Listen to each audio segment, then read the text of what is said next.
My name is Dorivar Diaz. I'm a professor and soil fertility specialist at Kansas State University Department of Agronomy.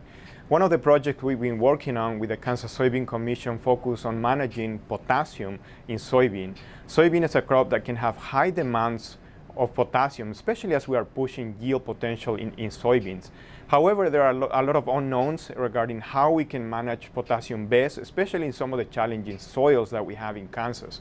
We do have plenty of potassium in some soils. However, the question is, are we meeting the demands, especially for some of those high yielding situations? There are a few components of this particular project. One of those was to focus on soil tests in particular and essentially try to identify the best soil test methods for us in Kansas to manage potassium.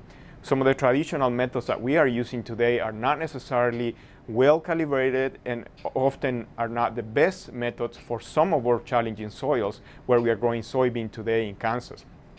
And so in this project, we evaluated 9 different soil test methods using different approach, including dry soils and field moist soils to provide a wide range of alternatives. And today we are able to identify multiple methods that we can potentially use that will be better for us in Kansas when it comes to identifying potential response to potassium fertilizer in soybeans. When it comes to specific soil test methods that we identify, we found that some of the field moist tests that we were evaluating performing much better in soils, especially in eastern and southeast part of the state, where we typically have more of the issues with potassium deficiency.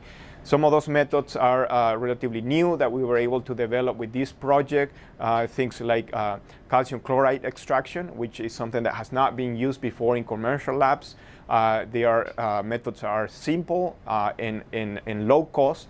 And so these are methods that hopefully in the future we'll be able to use more and be able to manage potassium better in some of those more problematic fields and soil situation in eastern and particular southeast part of the state. Another component of this project was also to fine-tune basically the use of tissue analysis, tissue testing in soybean in season, and more importantly, what can we do about in-season correction and supply of potassium to soybeans. We were able to identify critical concentration of tissue analysis early in the season, starting basically at the B4 growth stage in soybean. And with this information, we are able now to provide some recommendation for corrective action in soybean fertilizer application. This is new information that we didn't have before. To be able to use tissue analysis essentially to make fertilizer recommendations. And we were able to develop these interpretations and critical values essentially to identify those fields where ultimately we can do applications, including some potential for in-season corrections and get some potential yield benefits with the use of tissue testing in soybeans.